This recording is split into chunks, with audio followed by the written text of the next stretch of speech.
It's good to be in the house of the Lord. I said to my wife, they wanted to know, because I had other shoes on. I brought that old Fellies of mine that I usually wear to church. And so I said, no, before I left home, I said, no, I'm going to bring my tackies with. My sneakers. It's not tackies. Sorry, young people. I know it's not tackies. It's sneakers. What do you call it? Sneakers. Is there another name for it? You know, things and names are changing so quick, you can't keep up. Okay. And so when I took it, I knew we were going to dance this morning in the presence of God. Amen. Now, the good news is you can do this at home as well. Don't wait for Sunday mornings. Don't wait for Sunday mornings. When you feel that life is weighing on you, cast your cares and burdens unto Jesus, for He cares. And make sure that you have the joy of Jesus in your life. Amen. So this morning I want to talk to you about wisdom. And we've had a wonderful G12 Africa conference, which was titled Legacy. How many of you were there? Come on, if that was a real great blessing, shout amen. Hallelujah. It was so powerful. And this is what we've learned, you know, that legacy is not what a person leaves behind materially. But legacy is about what we awaken in our generation, for generations to come. And I think another very important part of the legacy definition is, you know, about leaving behind values and principles and beliefs. Say this with me: values, principles, and beliefs. That is what we need to carry over to the next generation, so that the generations after us will receive the truth, the values, the beliefs, and the priorities, because we're living in a generation, a day and time, where God is not the greatest priority anymore. And we need to change that as a generation and teach our generation and generations to come the power of God. That is legacy. Leaving that truth, the power of the Holy Spirit behind. Our beliefs, our values, and our priorities. So that when we're not here anymore, you know, that our lives will continue to impact generations to come. Hallelujah. That is legacy. You and I have all inherited godly legacy, which we must leave behind. We must impart that beliefs, that priorities, and that principles or values into our children, into our friend circle, into the world, wherever God has placed us. So it's not, when we talk about legacy, it's not about what we necessarily leave materially behind, and that may also play a part, but the most important thing is that we will awaken something in this generation. You know, now when it comes to legacy and making sure that we leave our legacy behind, guess what we need? We need wisdom. We need to be wise. That's why Solomon said in Proverbs chapter 4 verse 7, he said, now in all your getting, make sure that you do what? Get wisdom. Proverbs 4 verse 7, wisdom is the principal thing. You see, if we do not have wisdom, we will not awaken in our generation what's supposed to be awakened. We will not carry over without wisdom. We won't be able to carry over the beliefs, the principles, and the priorities. And when I talk about beliefs, principles, and priorities, I talk about the Word of God, the truth of God. I talk about the power of the Holy Spirit. We will not leave it and send that or transmit that to generations to come, to our children, to the world where the Lord has placed us, if we are not wise. We need to wisen up. You and I need to get what? Wisdom. Turn to somebody and say, get wisdom. The Bible says, therefore get wisdom in all your getting.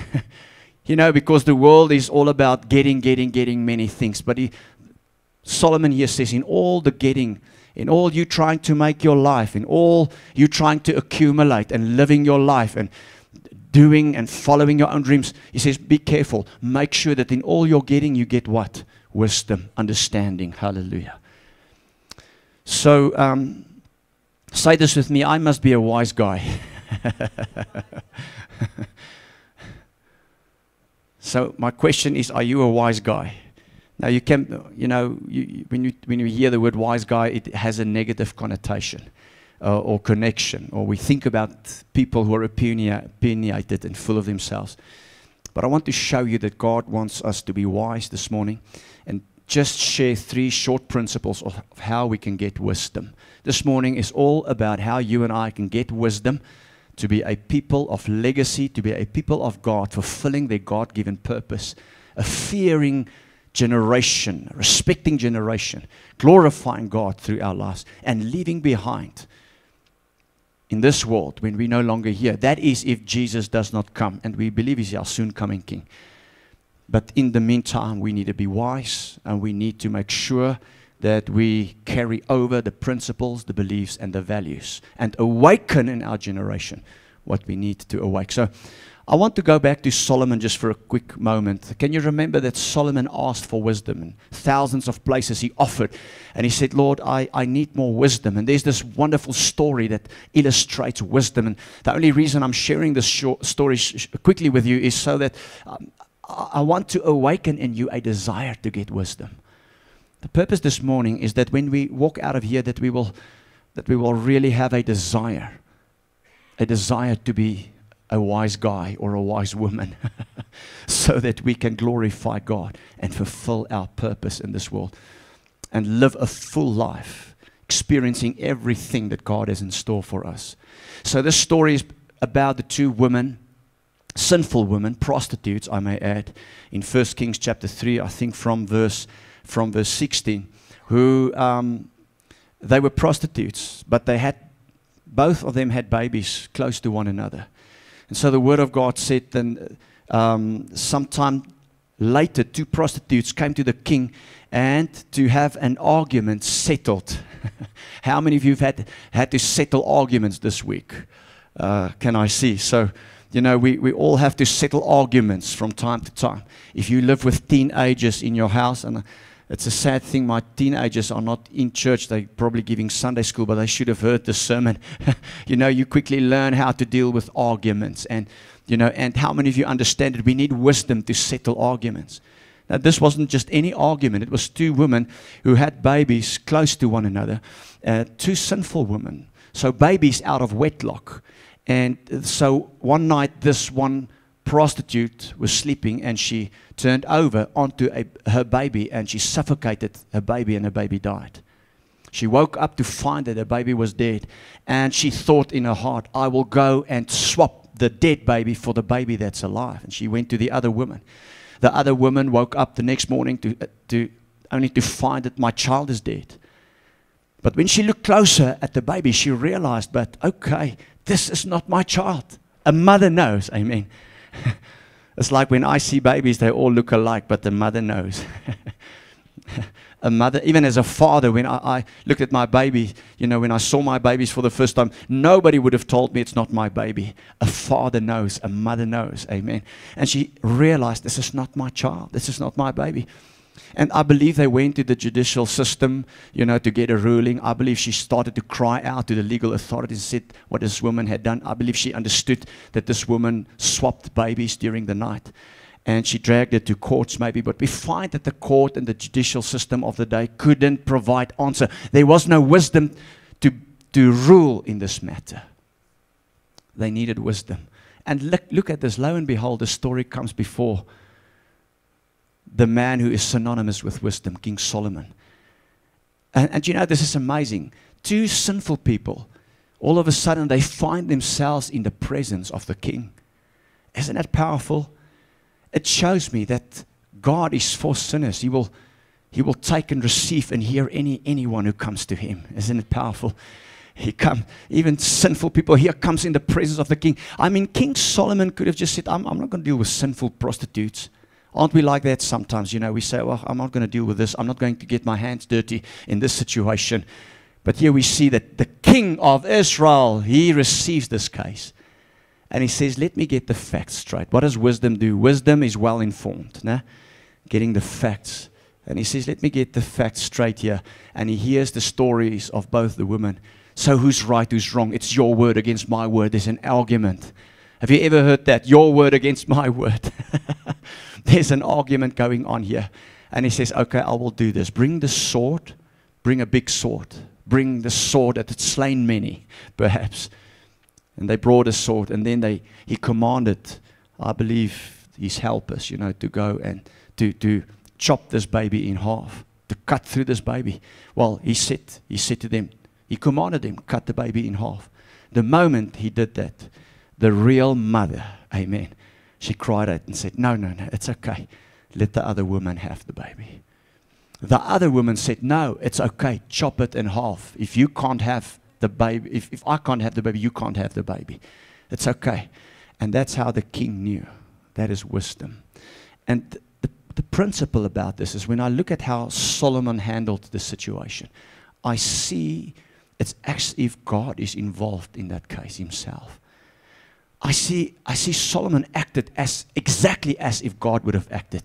I see the mind of God. I see the insight of God. I see the strategy of God. I see the discernment of God, the wisdom of God. And so this morning, I want you to understand how important wisdom is. And from the story, we just learned that we need wisdom.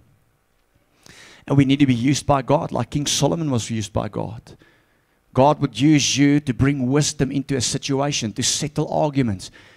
God will use you, and you know, we should never think that we are too good to provide wisdom in a situation. Remember, you are full of wisdom because you're a child of God. You're filled with the Holy Spirit. God will use you to help people because people don't have wisdom.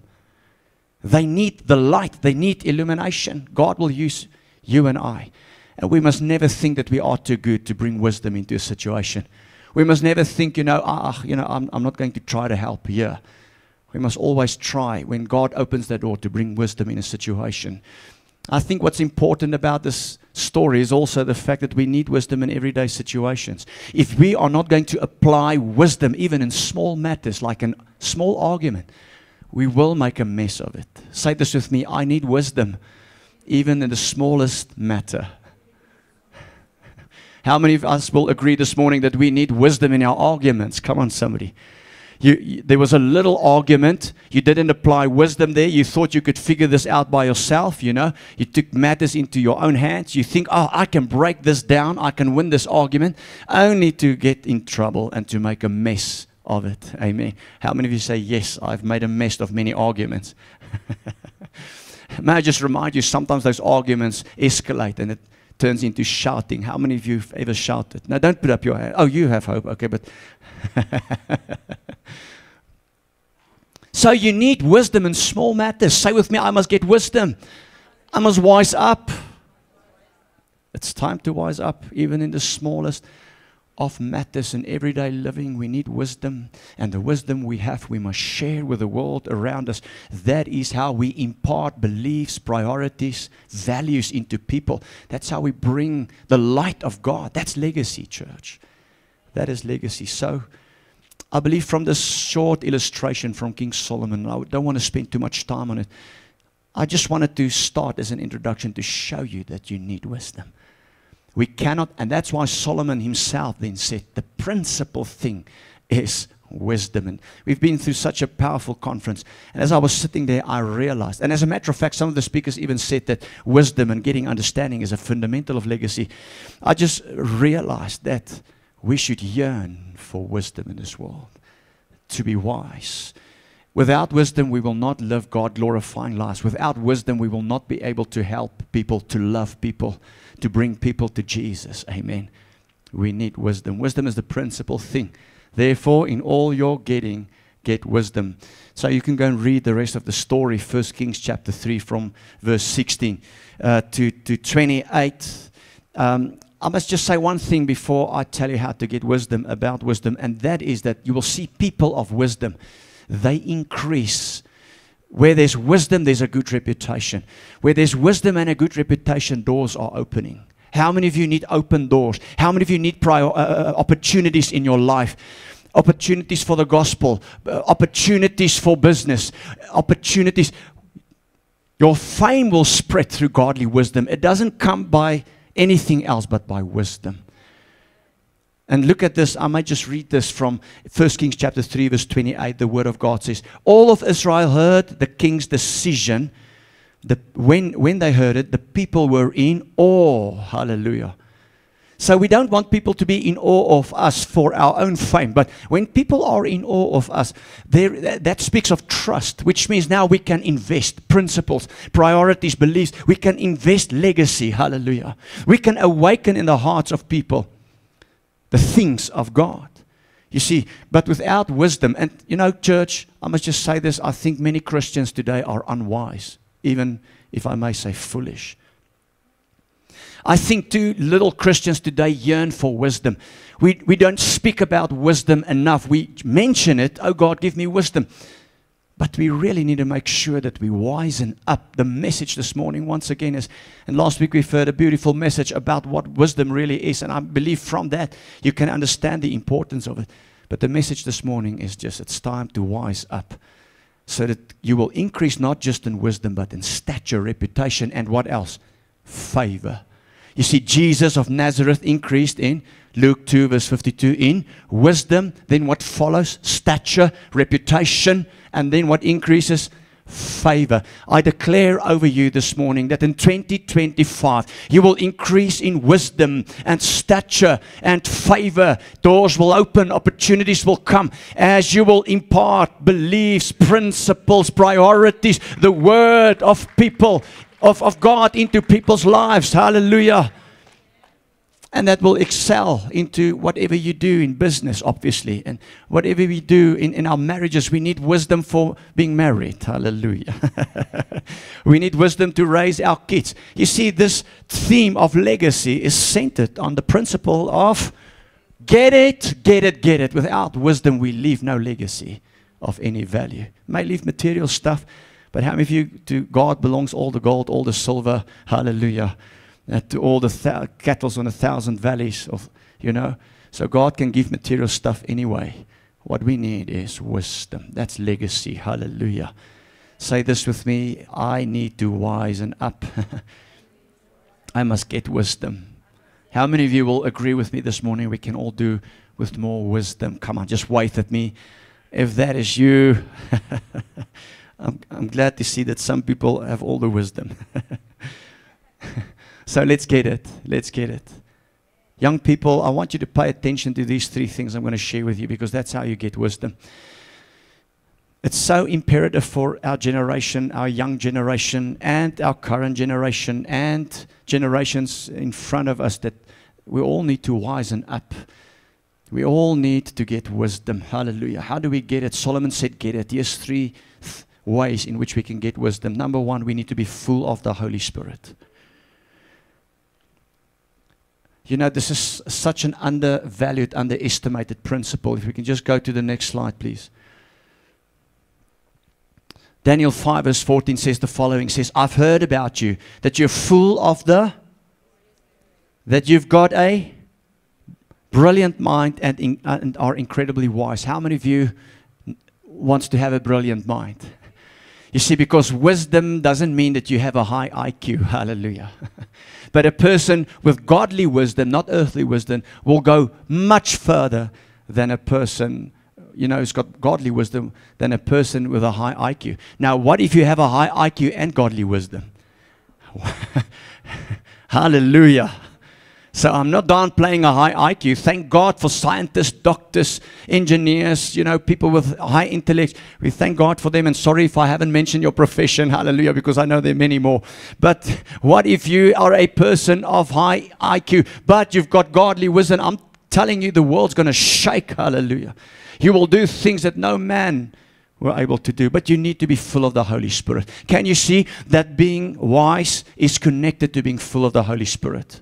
Daniel was very wise, which means Daniel was baptized in the Holy Spirit. Well, you know, those days the Holy Spirit were with people. The Holy Spirit was with him. He wasn't in him.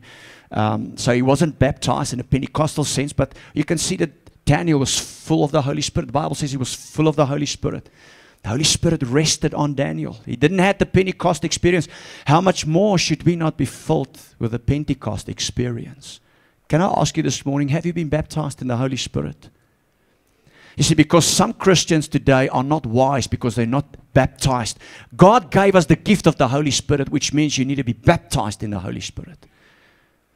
And it's a very controversial doctrine. It's almost like the church has become apologetic about the baptism and the Holy Spirit. It's like the church is apologetic about the speaking of tongues, and it's a controversial issue. But it shouldn't be, because it's all in the Bible.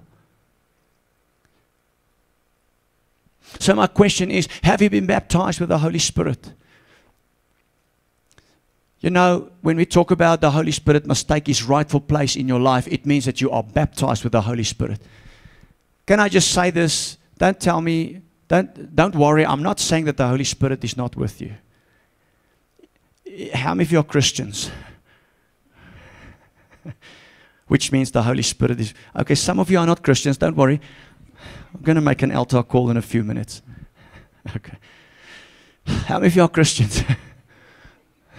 Okay, altar call. We need the altar call. 50% not. Okay, no, that's good. You're just shy, I know, and it's still early on a Sunday morning. Okay, so that means the Holy Spirit is with you. It's impossible to be a Christian if the Holy Spirit's not with you. It's because of the Holy Spirit that you've believed in Jesus Christ. He gave you the word. He gave you faith. He called you to believe in Christ. Then when you believed, He, the Holy Spirit, regenerated your inner man. So you have the Holy Spirit. But you see, Pentecost is a different thing. Turn to your neighbor and say, Pentecost is a different thing. And then again to that same neighbor, tell them, the man is asking if you've had Pentecost. The man with the tackies. The dude with the sneakers wants to know if you've had Pentecost. The dude. I don't know, do I look like a dude? A little bit. I want to know. The dude with the sneakers wants to know if you've had Pentecost. If you've been filled with the Holy Spirit. You see, because that's where that's what wisdom means for us, for you and I, in the generation we're living. There's no wisdom if the Holy Spirit doesn't take His rightful place in your life. Here's the problem. Many people have been baptized in the Holy Spirit a long time ago, but they've stopped to fellowship with the Holy Spirit. And that's why this morning when we spoke in tongues, and because in worship, Paul said in 1 Corinthians chapter 14, 15, how does it work? There's a time that we pray in the Spirit and then we pray in the understanding. He says there's a time that we sing and worship in the Spirit and we sing and worship in the understanding. So this morning when I said let's pray in tongues, that's biblical. That's 1 Corinthians 14. That's there. Hallelujah. You see, it's there, but because it's been interpreted in a wrong way, there's a stronghold in your mind and it's controversial. No, it's the Bible. Hallelujah. But here's the problem. Many people have received Pentecost, but they're not fellowshipping with the Holy Spirit anymore. They've stopped to fellowship. And by the way, if you're here and you haven't had Pentecost, been filled and baptized, the Holy Spirit who is on you and with you is now the Holy Spirit in you, because that's the gift. The gift of the Holy Spirit means He indwells you on a permanent basis. And now you can rightfully proclaim, 1 Corinthians 6, you can say, my body is now a temple of the Holy Ghost. Isn't it powerful, church? There's no wisdom without the Holy Spirit. He's called the Spirit of wisdom. If you want to operate in wisdom, if you want to get wisdom, you need to make sure that you become one with the Holy Spirit and that the Holy Spirit leads you. These three things: baptism in the Holy Spirit, fellowship with the Holy Spirit, and being led by the Holy Spirit. Without that, sorry, you can't be wise. You can be educated, you can be an intellectual, you can have an opinion, you can study, you can do research, you can Google, hallelujah. But I'm talking about heavenly wisdom. The qualification for heavenly wisdom is the Holy Spirit, the person of the Holy Spirit. Therefore, I can sit in any conversation. I can sit with presidents, leaders of countries. I can sit with pastors that's got many degrees, many titles. I don't care in what conversation or the presence of who I find myself. I can sit there boldly, knowing that I can also say something if the Holy Spirit leads me. Hallelujah. I can bring wisdom to that situation, because greater is He that's in me than him that's in the world. I'm not intimidated by your intellect. I'm not intimidated by your title. I've got the Holy Spirit. Now, I'm not arrogant. You get that? Because humility, hallelujah. But I can bring wisdom. I can bring wisdom. Mothers, fathers, young people, everyone, you need the Holy Spirit. Have you had Pentecost? If you haven't had Pentecost, a few months from now, we will plan to have a Pentecost service. I'll teach extensively on it, because God has gifted me in understanding the things of the Spirit. And I will teach on it.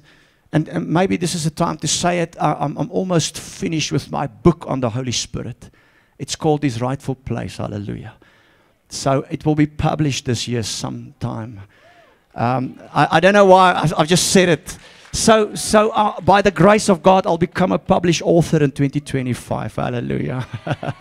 So I share it with you now, because we're on this point. And please, may God help. And please, I don't know who's going to read that book, if it's going to go where, but I pray that it goes nations, obviously. Hallelujah. Pray. But I pray that at least you will read it. Hallelujah.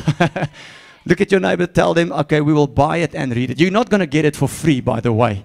Okay. Okay, so anyway, you need the Holy Spirit. Without Him, there can be no wisdom.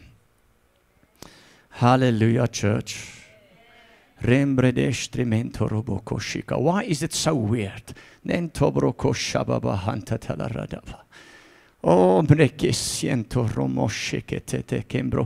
Why is it so weird?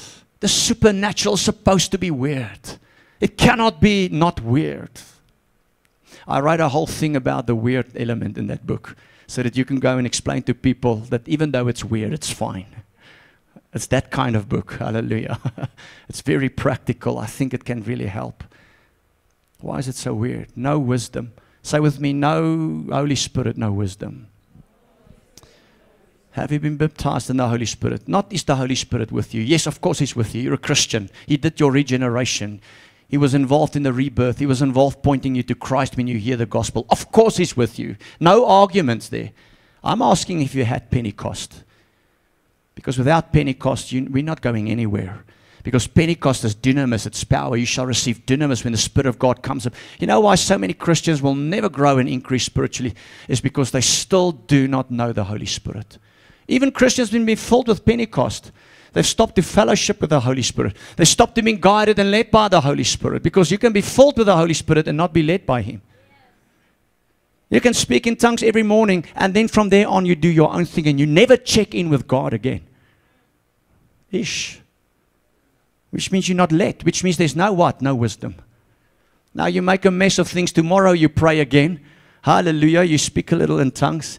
This day we're going to do it. Then after your time of devotion, you get out of there, and what do? You just live your own life. You make your own decisions. You never ask the Holy Spirit. You never come to decisions, say, Lord, Holy Spirit, lead me. Listen, if the Holy Spirit doesn't lead you, it's going to take a back seat in your life, even though you're filled with the Holy Spirit.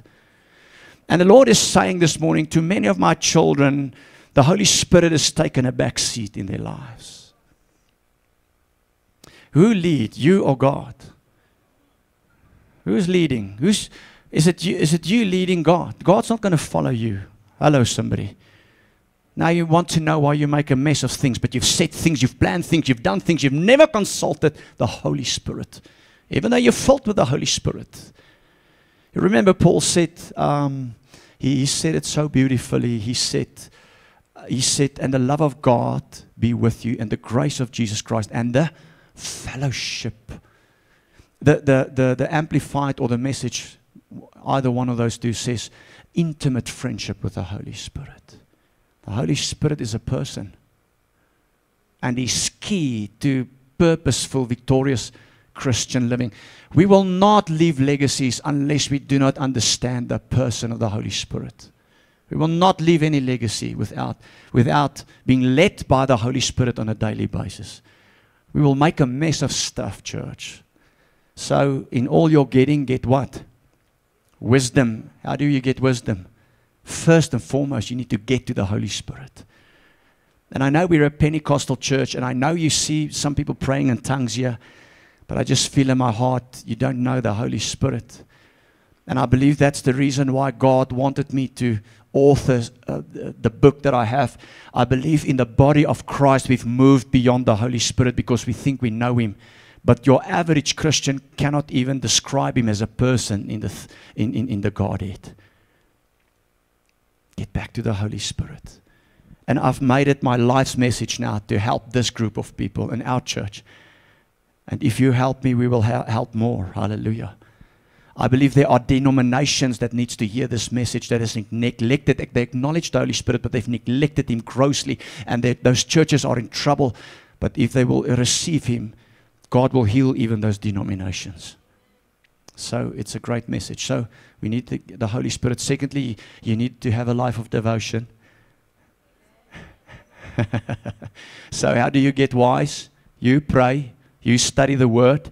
You worship. Hallelujah. What else do? You study the Word. You fast, you pray, have all the spiritual disciplines, and you come to church. Amen. Say with me, church is important. Say with me, it's the community of believers. Say with me, it's the body of Christ.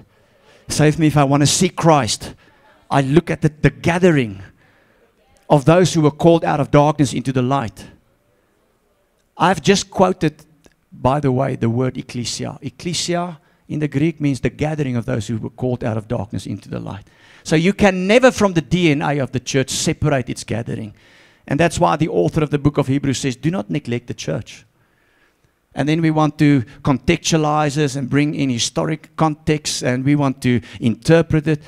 Because, and you know why we interpret the Bible wrong? Because we don't have the Holy Spirit. Now there's no wisdom. There is no light. You know, so secondly this morning, if you're going to get wisdom, you need to make sure that you have a life of devotion. Can you remember what Jesus' half-brother James said? He said, ask for wisdom. James chapter 1 verse 5.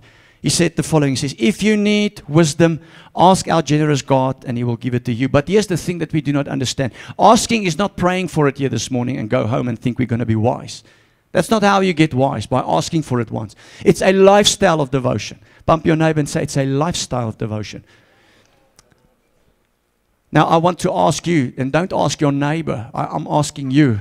Have you prayed this week? How many hours have you spent in the Bible? How many minutes if it's not hours? How much have you prayed? How much have you worshipped? Hallelujah. How much did you meditate in God's word? You can never have wisdom if you are not in the Bible. Look at what the word of God says in 1 Timothy chapter 3 verse 16. It says, all scripture, say with me, all scripture, which means both old and new covenant. Say with me, both old and new. You can't just read Revelation and study end time events. When is Jesus coming? When is Jesus coming? But you never win a soul. You never go to church. But you want to study and do research about when Jesus is coming. If you are serious about the coming of Jesus, you will urgently and aggressively start to make a difference in your generation. Thank you for one amen. 2 amens. More? 3, 4, 5. Okay. Oh, but you know everything about everything. Hallelujah. But you see, you're leaving no legacy.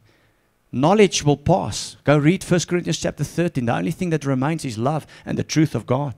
That's legacy. Legacy, to understand legacy, you need to have an eternal mindset, church. And I'm not saying that the teachings on the end time is not important. That's why as a church we do it once a year. Hallelujah. It's crucial because Jesus is coming. Don't get me wrong here, church.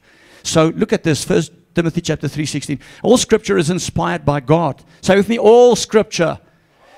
So in other words, when you read the Bible, don't just take one scripture and build a doctrine on it. You have to understand it in context of the whole Bible. Hallelujah. Okay, so our time's running up, but let's just do this. All scripture is inspired by God and is useful to do what? To? Say this with me, I need to be taught. I must be learned. Some of the speakers said this past week in the G12 conference, I must learn how to learn. Turn to somebody and say, it's time to learn how to learn. If you're not going to learn, hallelujah, if you're not going to allow the Holy Spirit, who's the teacher, the Holy Spirit, who leads in all the truth, the Spirit of God, if we're not willing to learn, and therefore I want to encourage you here this morning, and please, I'm not condemning anybody. I want to encourage you, come to church and make notes. Learn. Be willing to learn. You won't get wisdom if you haven't made a decision to make notes and to learn. You know, I'm a pastor. I'm supposed to know many things from the Bible. But in conference yesterday, I typed 5 pages as I'm sitting there on this piece of electronic device. And if you don't believe me, you can come and look. You can ask my wife. I typed 5 pages as a pastor because I need wisdom. I need to get it. I need to get it very quickly because my time's running out and my generation is passing. Hallelujah. I'm a man of legacy, but I need to wisen up. Hallelujah. How many of you are people of legacy? Can I see? How many of you say, I am going to leave a legacy, a godly legacy, but I need wisdom? If that is you, shout amen and give Jesus a big praise. Word wakker en prys die Here. Hallelujah. Woo. You You see, so the Bible. So now, how do we get it? We need the Holy Spirit. How do we get it? We need to pray, worship, come to church, get in the Bible. Amen. Ask for it, which means a lifestyle of devotion. And a lifestyle of devotion means we show up on Sunday mornings. It's crucial, church. It's crucial. And I'm not religious and judgmental. I understand the meaning of being religious. I understand that meaning. You can't teach me about what it means to be religious. But I'm telling you, if you are serious with God, the things of God, and leaving a legacy in your generation, we need to get wisdom, and we need to live a life of devotion and be faithful in every area of that, which is pray, worship, and we do fast, and we get into the Word of God, and we come to church, because the Word of God says, and let's emphasize quickly the Word, and then we finish, because there's a point I want to bring, but I think we will do that next week. 1 Timothy chapter 3:16, all Scripture is inspired by God and is useful to teach us. We must learn to learn.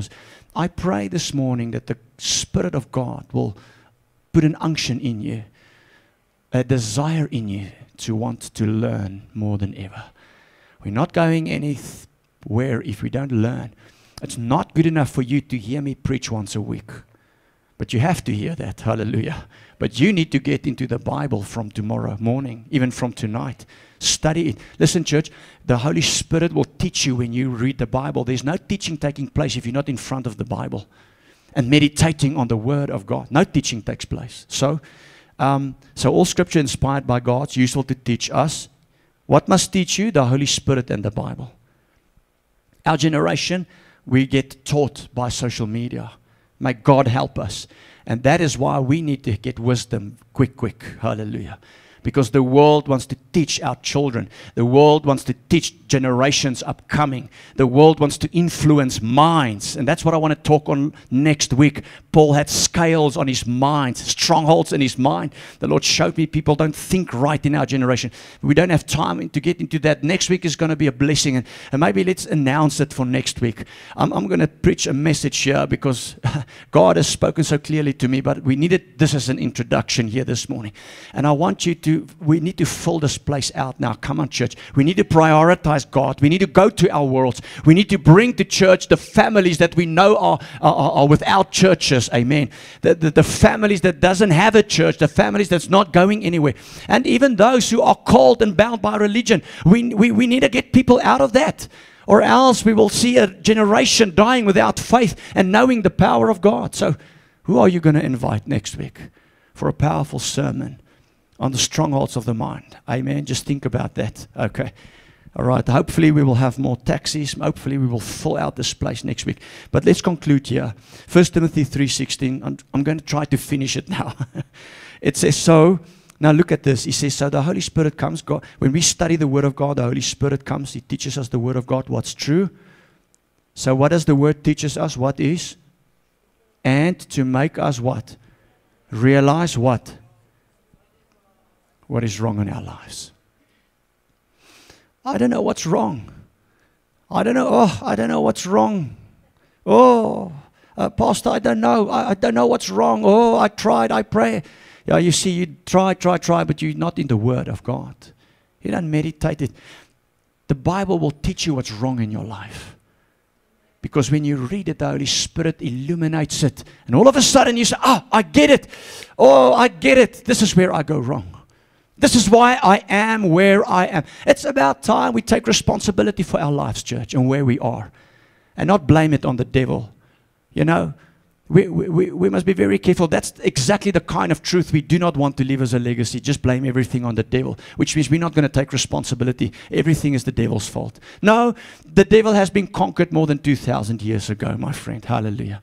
Don't blame the devil. Turn to someone and tell them, stop blaming the devil. Stop blaming the devil. In Jesus' name. Hallelujah.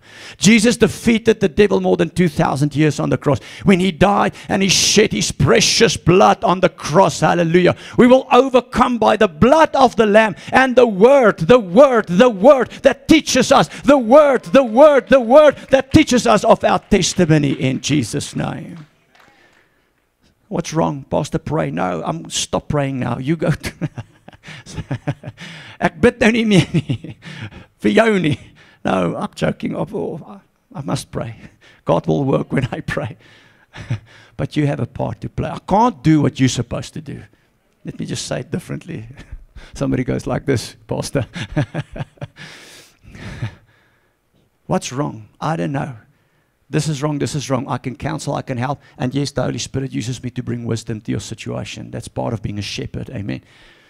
And God hears a prayer and He heals and He touches and He breaks through. There's nothing wrong there. But the problem is next week, if that problem persists, it means you were not wisen up because you haven't been in the Word of God. How many of you love wisdom? Anybody? I pray that you will start loving it. That's the purpose of this sermon series. Now, I want to ask a second question, a follow-up. How much time have you spent in the Word of God this past week? You see, otherwise, if you haven't spent time there, it means that you're not loving wisdom. And you don't need to feel guilty about that. But that's exactly the thing that needs to change. Amen, in Jesus' name. Let's wrap it up. So, then he says, it corrects us where we are wrong. Do you understand that we need to know what's wrong in our lives and we need the correction of God in our lives? Amen. The Word will correct you. The Bible will correct. You say, well, how will the Bible correct you? Because there are many things you read in the Bible. They're going to correct you because when you read them, the Holy Spirit begins to speak to your inner man. The Bible teaches you what's wrong and teaches us to do what is right. If you want to do what's right, if you want to operate in wisdom, you need the Bible. Psalm 119, verse 130, the unfolding of your words give light, hallelujah. It imparts what? Understanding to the simple. And this morning I pray that you've heard the unfolding of God's word, that you will desire wisdom and get it. Get back to the Holy Spirit. Get back to a life of devotion. Amen. If you receive it, shout aloud, amen. Give Jesus a big praise in the house. Hallelujah. And let's stand to our feet for a moment.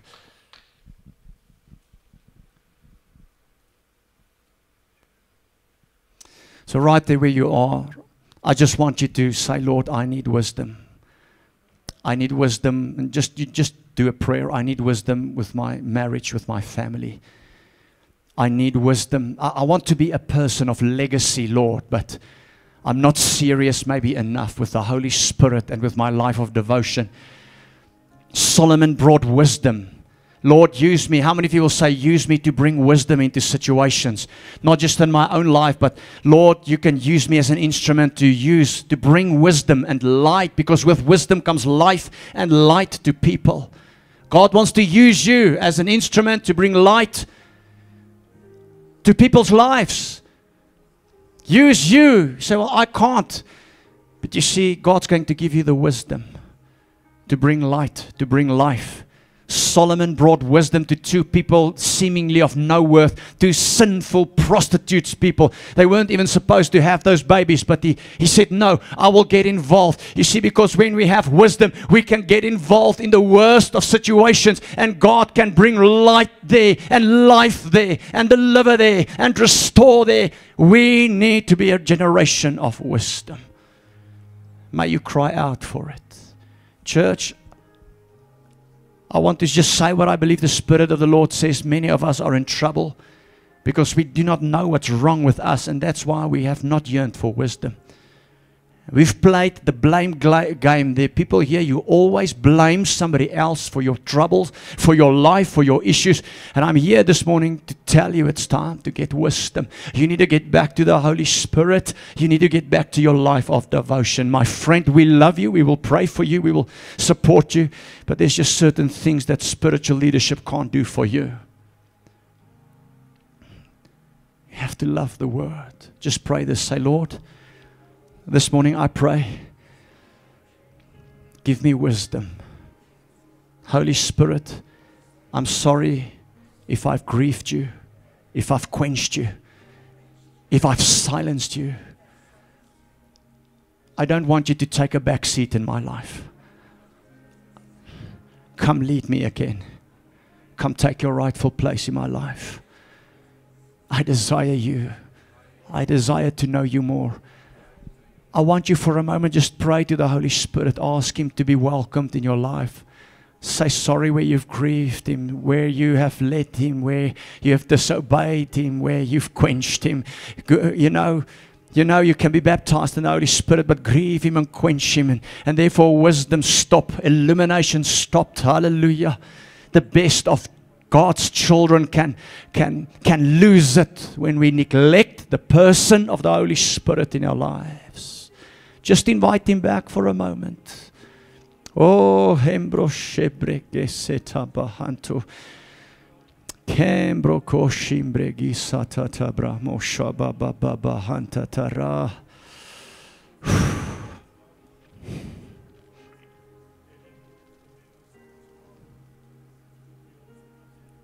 Holy Spirit, come back. We're sorry.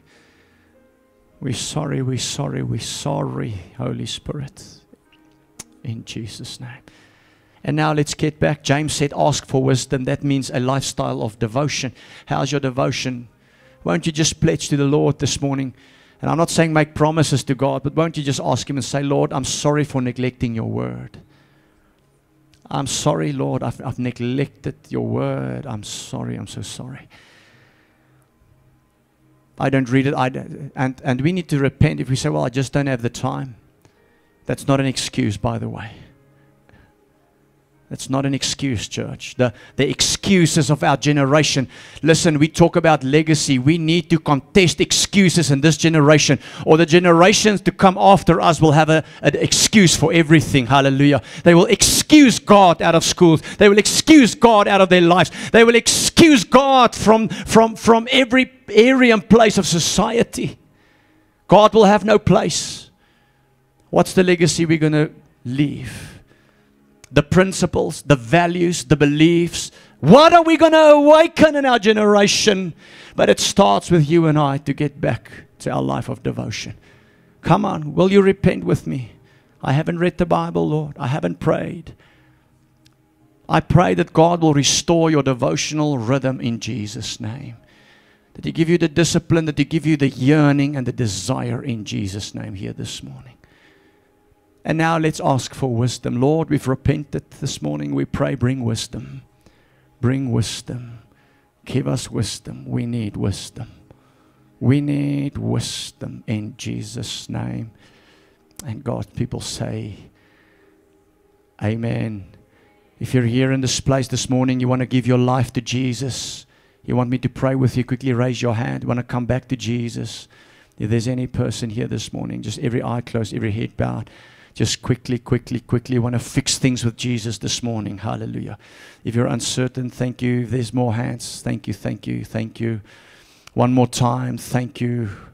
Thank you. For those who raised, thank you, thank you. More hands, more hands. Pray this prayer with me. Say, Father, I believe in my heart and confess with my mouth that Jesus is Lord. I'm sorry for allowing myself to drift. Forgive me for the sins, the thoughts, the iniquities, the actions, the wrong motives, the wrong heart. All the excuses, forgive me. They were not worthy excuses. I'm sorry, Lord. But this morning I commit myself to you. I want to serve you more than ever. In Jesus' name. Pray this. Say, Lord, fill me with your Holy Spirit. Give me a desire for prayer, for worship, for word, for church community. Oh, your kingdom come, your will be done in my life as it is in heaven. Let it so be in me, my family, my friends, my city, my school, my university. In Jesus' name, amen. And give Jesus a big praise. Hallelujah. Hallelujah. Give Him a big praise. Come on now, church. Come on, come on, come on, come on. Woo, go like this. Yo. Oh, yo. Jesus, you are good. I praise you. I honor you in Jesus' name.